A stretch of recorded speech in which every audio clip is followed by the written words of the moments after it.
my mom, fun fact, she was in the infield at Hagerstown Speedway when she was pregnant with me. She ended up getting hit by a sprint car tire while she was pregnant with me.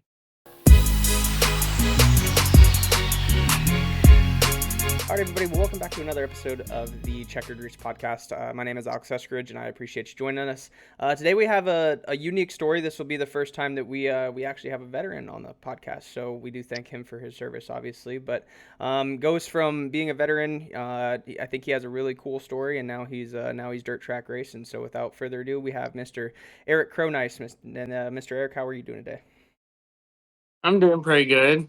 Good, man. Good. So we'll kind of get into it as we get out throughout here, but why don't you start by telling me a little bit about who you are, what you do, what you race, what you do for a day job, kind of give us a little overview of what your life looks like now. So I'm Eric Cronise, or some people call me Cronasty. That's actually my if you want to say call sign from the Marine Corps nickname. But I'm 25 years old. I'm from Boonesboro, Maryland. Actually, right close to the historic Hagerstown Speedway, which recently just had PA Speed Week. So unfortunately, I didn't go. But then again, I'm not much into sprint cars. But um, anyways, I enlisted in the Marine Corps back in 2017 when pretty much straight out of high school. It was kind of always like the thing I wanted to do. So I lost 100 pounds and got into the Marine Corps and served my time, got out, and then got fat again. That happens. But yeah, then I just started racing because you can thank Denny and Wesley Bonebreak for that. Awesome. So Was that's just your was your dirt track racing that you wanted to get into? Was that more to I'm guessing it is an adrenaline dump that I could never even fathom with being in the Marine Corps. But I've also heard a lot of the same. Obviously, I've never driven race cars or anything like that. But it was it you needed to find something to kind of fill that void and fill that gap once you were out of the military to try to find some kind of adrenaline dump, or is it something that you kind of always knew you wanted to get into, or what did that look like? so as far as that goes, it it was always something I wanted to do. Um I've always like ever since I was, well, hell, even before I was born, my mom, fun fact, she was in the infield at Hagerstown Speedway when she was pregnant with me, and Wesley was running. I think it was like his first or second year in it was actually a super late model, but um she ended up getting hit by a sprint car tire while she was pregnant with me. Oh So shit! yeah, it messed her up pretty good. But no, so I've always been going to the races and I've always wanted to drive a race car. And as far as like when I got out, so like I'm not gonna lie,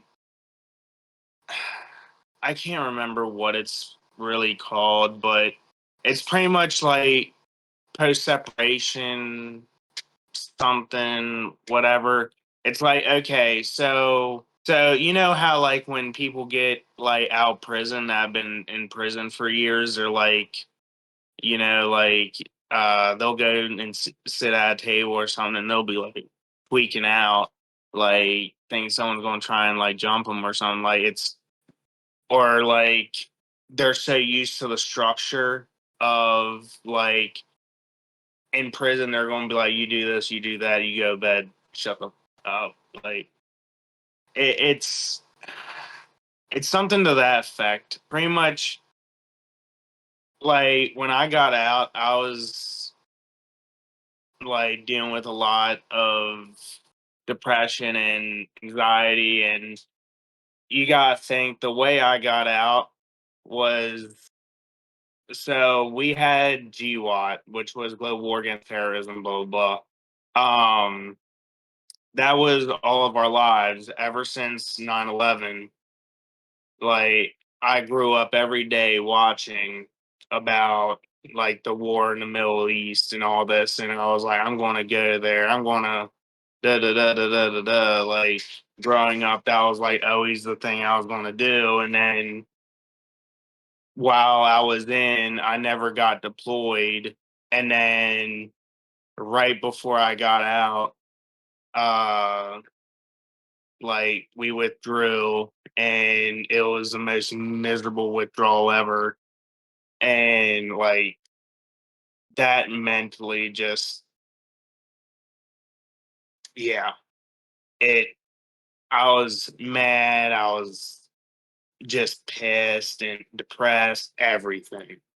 And like, I know a lot of people dealt with that back during that time. And yeah, no, so definitely, like, when I got out and was dealing with that stuff, racing definitely helped me with all that. And it's tremendous how much racing has helped, like, as far as like my mental state and everything. But Yeah, I've heard yeah. that. I've heard that a lot.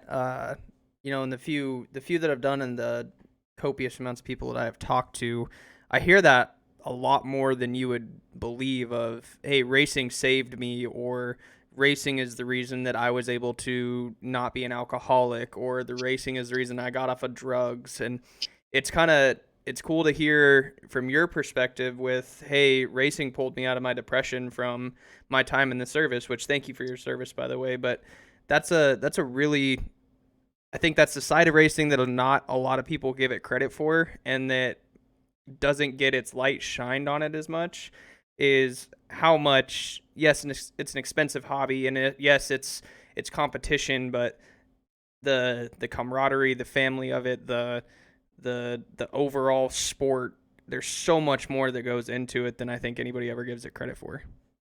Oh yeah, like, I can't tell you how many, like, for example, like, you get into a bad wreck or anything, like, you got like everyone at that track, and then you got like 30 people that like are out like all over the state, like messaging you like, hey, are you all right?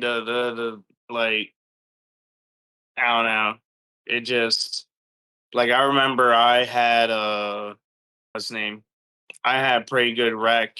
Was it probably about 2 months ago?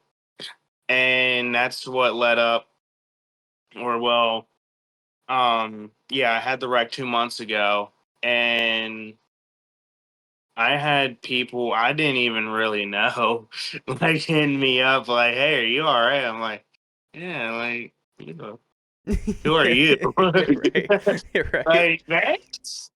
Like, Huh. What happened in that crash? What sounds like it was a pretty good one. What happened? okay, I'm not going to name names, Yeah, by all but means. yeah, you know how that deal goes. Right.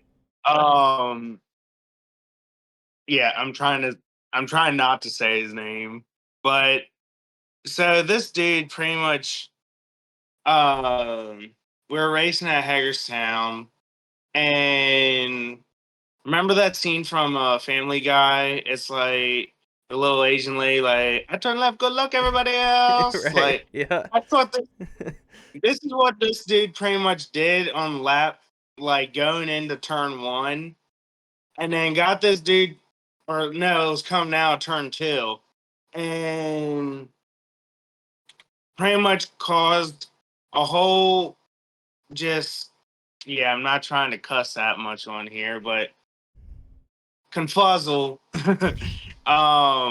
Yeah, just start a whole cluster, you know what, and I tried to steer, like, get out of it, and I cranked it to the right and then cranked it back to the left. Well, of course, with these dirt cars, if you get it off the bars, it won't want to turn again.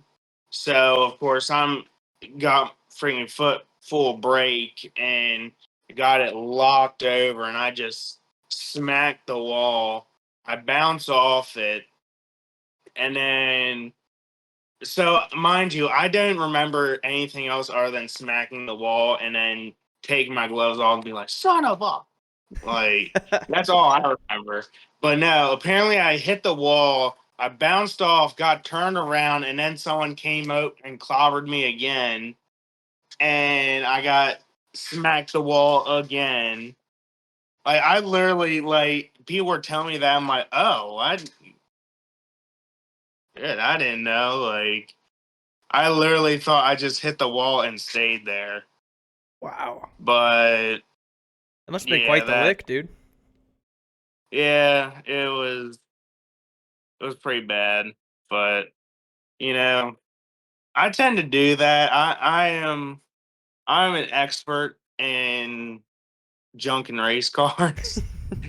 and but no, it's what's the name? So I started back in 2021, and that's when I like actually 2022. I got out of the Marine Corps in September 2021. I went and ended up racing in 2022 season. That was my first season. But yeah, I've messed up, wrecked a lot of wrecked a lot of cars, and like since the second half of last year, almost like it's hilarious because I've done nothing to like I've messed nothing up. It's just always I get caught up in someone else's crap, and it's just like, god damn it. Right.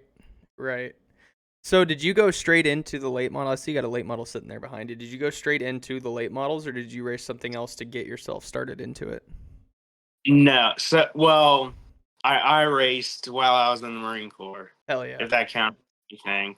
And then I actually, while I was in 29 Palms, I got I was in this like California dirt racing group, just to see what the hell the like whole deal was out there.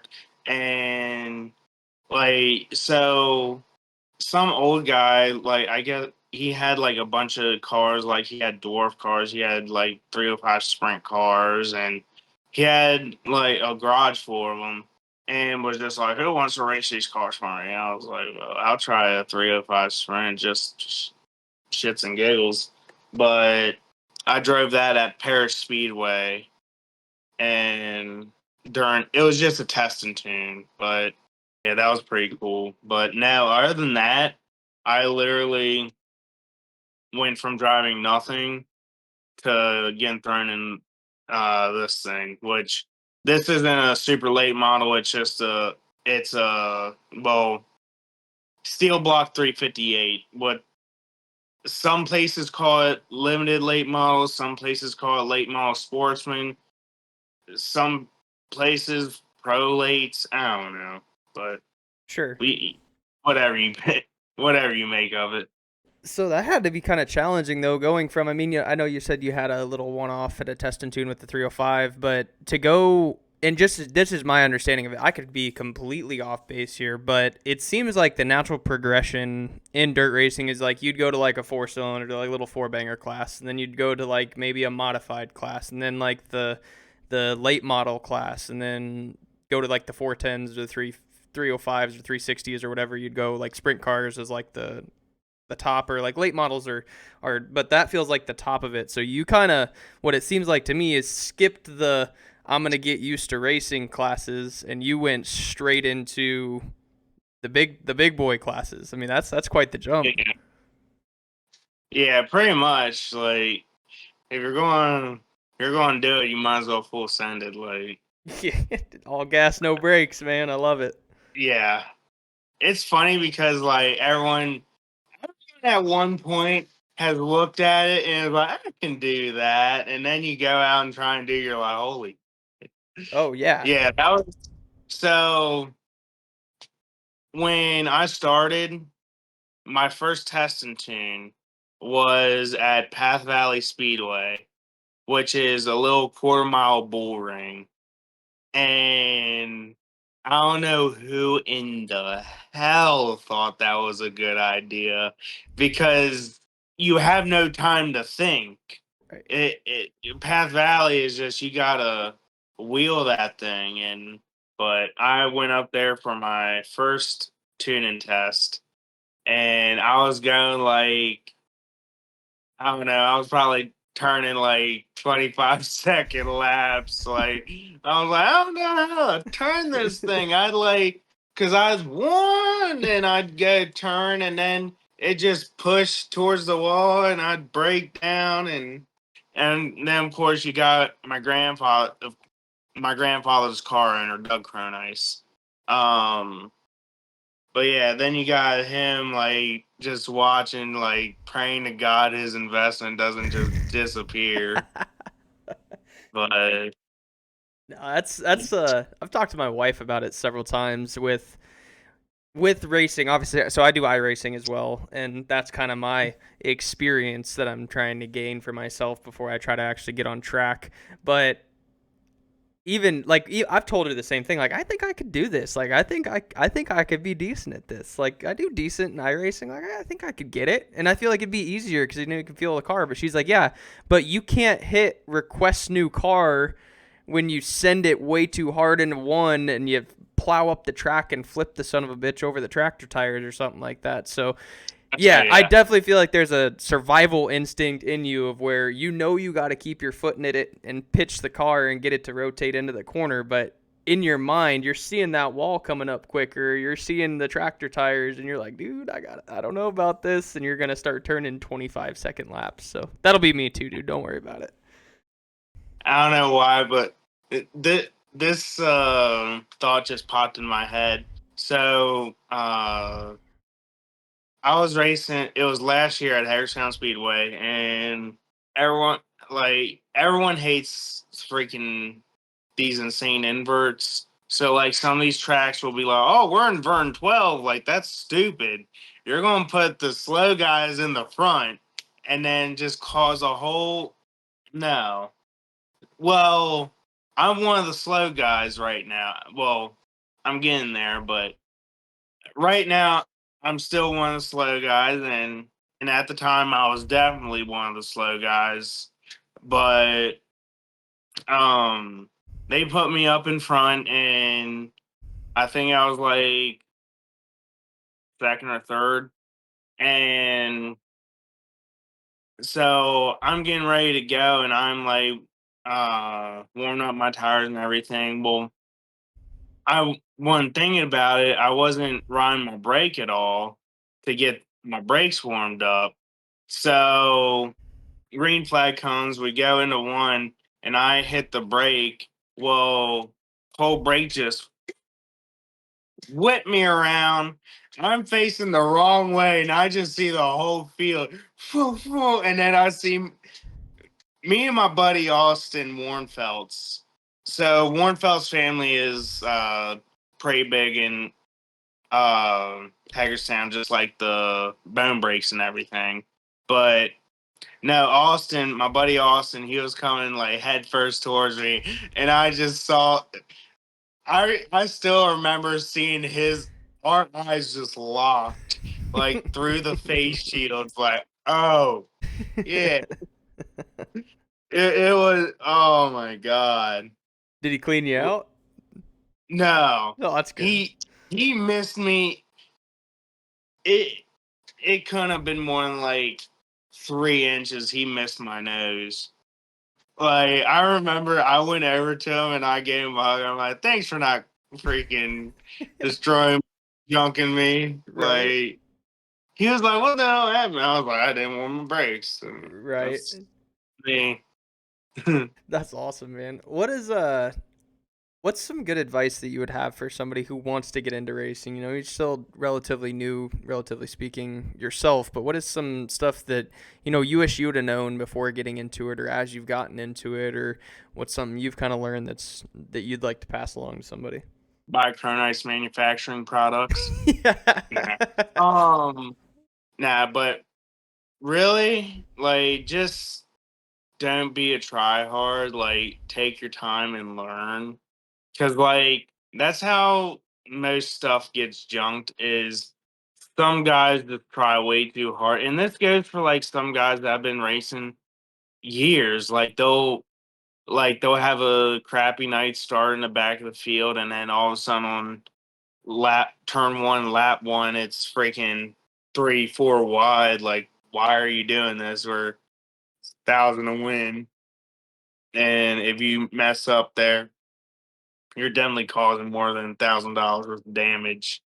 Like, I don't know. Like, I'd say that, and then take advantage of the people around you as far as experience wise and everything, because a lot of people at the track are willing to help you.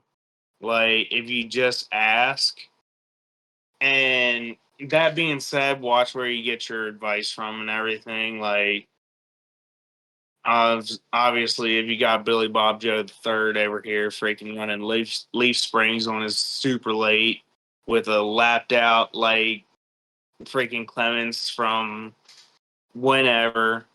Yeah, no, don't take advice from him. But like, if you got like a track hotshot or like someone that seems approachable and can actually manage to, you know, qualify for the main show, like, Right. go talk to him. Like, hey, what are you doing? Like, do you know how I can like fix this? Like, don't expect like a whole like book in your hand, like explaining you everything. Like, obviously, it's a freaking sport. We're competing against each other, but at the same time, a lot of guys will definitely help you get on that right road. Oh, that makes sense. You kind of mentioned it there, but I'd love to talk about it a little bit. What is the company that you have or that you're involved with, Cronise Manufacturing? Tell us a little bit about that.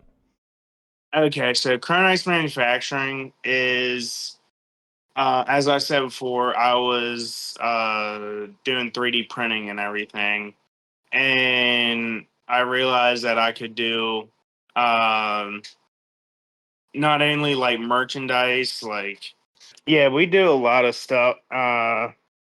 Like, not only just merchandise, like keychains and like little croc giblets and everything, but Oh, nice.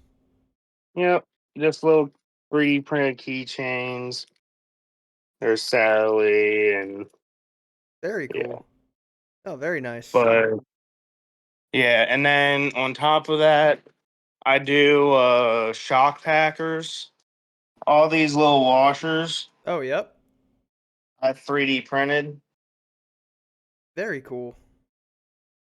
It Yeah, so the reason for those is instead of like, here, so unlike these ones right here, uh mine are designed to break. So for example, like you smack the hell out of like the wall or something, and instead of tearing up all your body panels and rendering a panel pretty much useless, and you gotta spend like $160 for just like one elephant ear.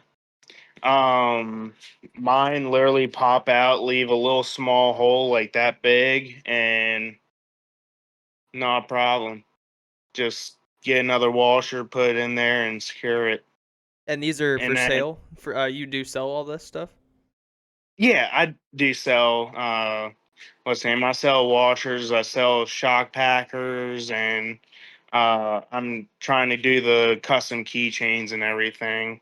And then another thing I've been working on uh, lately with a couple of my tire guy friends is diaper handles. So I'm making these ergonomic cyper handles. Very cool. And That what is way, a Cyper? Just what is that? oh, so that's a Van Alstyne, whatever Cyper. What it does is, yeah, let me just grab it in. Alrighty. Yeah. So right in there, you see there's little Mm-hmm. tiny blades somewhere in there. If I can, Yeah, I see what. Yep. yeah. So what that does is it cuts into the tire when you run it like over it, and you do that to, like, for example, if you're having like a heat issue, like whether it's too much heat in a tire, like you're blistering, then you'd sipe it, or if you need generate more heat, then you need to sipe it differently. It's Yeah, I'm not a tire expert. I just Sure. literally I I let the tire experts tell me like, oh hey, you need to do it like this. I'm like, all right, good. I will do it like that then. Right. But no, I made that the Cyper handles because so the Cypers usually come with like a knob, like literally just a wooden knob. And it's so bad and so uncomfortable that like uh I'll like usually get blisters like right in here on my, yeah, and it's a bad time. But I made those with the help of Todd Brennan and Drew. Drew definitely helped me a lot. Drew does a lot. Drew does Greg Satterley's hires and everything, and he's been a big help figuring these out. But Oh, that's awesome, dude. And where can we find that? Where do you have a website or a social media page or anything like that? so right now, I'm just selling everything off of my Facebook page, which is Cronise Manufacturing / Smoke Pit Prints. Which, yeah, just DM me and we can get everything set up. And right now, I'm working. Shipping is going to be high right now, depending on wherever you are. But uh, right now, I'm trying to work on getting like the business shipping deal figured out. So hopefully that'll be coming down soon. Oh, that's awesome, man. No, that's awesome. Let's pivot a little bit, and maybe it kind of ties to it. But what's kind of the future look like for you? What are your future plans in racing, or even life in general? Kind of what's coming up for you? Hopefully a toter, like 5 freaking race cars and national tour championship. That'd be badass. Now, right now I'm just hoping to like start being a regular, just be competitive on a weekly basis here at Hagerstown. Now, like big, like down the line, I'd love to do like I'd love to do like a deal what Kyle Hardy does and just race cars all the time, and that's it. Like that's the dream. That is the Then dream. I know he does like some setup stuff, I think, but no, Kyle Hardy, like all he does is just run around and race, and I love that deal. Or if I could, even if I'd want to do a national tour like once in my life, like just do 1 year, even if it's like out of a little like shit trailer, like I'll freaking make it happen. I don't know. It's kind of up in the air, no matter what. Like, um, my girlfriend and everyone's like, "Oh, are you ever going to sell a race car?" I'm like, no. Right? Nope, not at all. Honestly, like now that I've had the race car and I've been racing, and like I just don't think I could. I don't know. I don't think I could ever get out of a race car now. It's just like it literally scares me because so like one of the things is like I'm trying to get my business up and running while being able to also take over my uh, grandfather's business, Cronise Corporation, which is a general contractor. Um, I'm trying to do that as well. but of course, like some people have nightmares about like being trapped with like roaches or something. Like that's their nightmare. My nightmare is not making enough money to keep the race car. That is my nightmare. Yeah, completely It understandable. yeah. If I didn't have the race car, like I'm checking out chat. I'm done.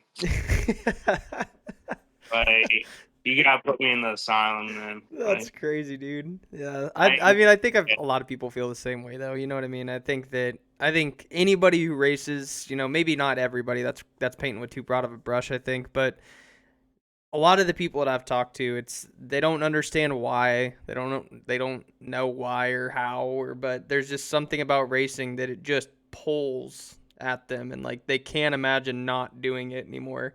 And I haven't even raced yet, but I already feel that like I know I'm going to get on track someday and I'm going to race, and I know that once I start, the idea of stopping is just going to exit my mind. Like I'm going to be so overcome with it of like I will find a way to keep this going. which is like another. So like a lot of people that I know like always joke like, "Oh, I'm selling this effing thing." Blah, blah, Right. blah. I think about it, and it's just like 2 years ago, me and my grandfather got into a freaking. We got into a little bickerment, and then he was like, "I'm gonna sell a race car." Da, da. And I was like, "Fine, do it." And then, like later that night, like of course it was an empty freaking threat. Like it wasn't going anywhere. But oh my god, I thought it was gone. I was like, you could ask my mom. I was like outside there puking my guts up. I was sick to the stomach. I thought it was gone. And that's another thing. When you wreck a car, ooh, that same feeling. Oh, I bet. It yeah, like yeah, it's traumatizing. Yeah, yeah, fair enough. Because it's expensive to fix it. So that's what. Anytime Yeah. we're watching racing now, like I'll watch and I'll see him wad something up, and I'm just like, oh, dude, that's expensive, man. That sucks. And knowing what that dude's week looks like ahead of him now, trying to just get it put back together to go run the next week. But for the love of the game, I guess.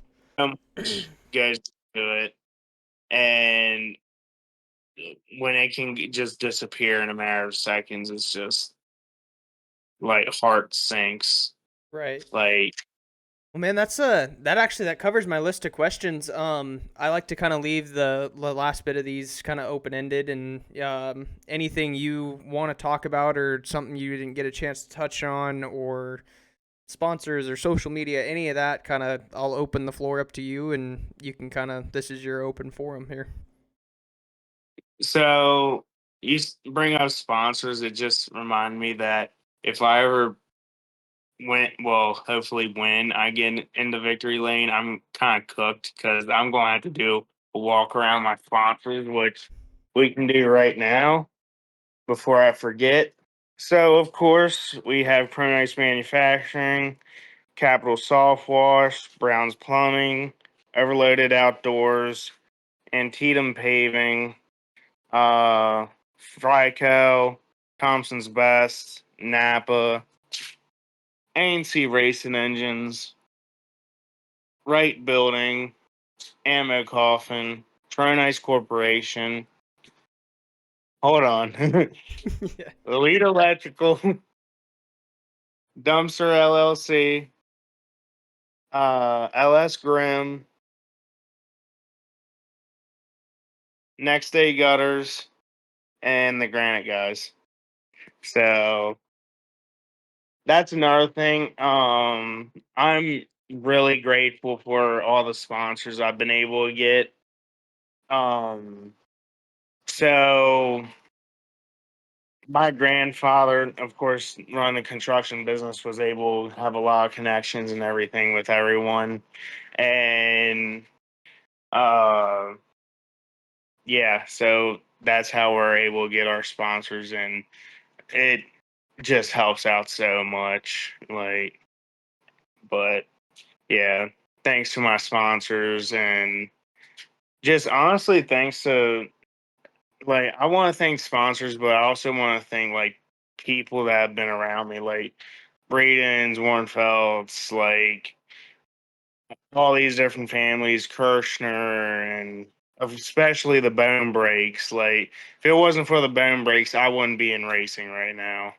And like, yeah, it's just amazing what everyone does. It's like it's more than team effort. It's a everyone effort in this kind of racing anymore. No, yeah. So No, absolutely, man. That's awesome.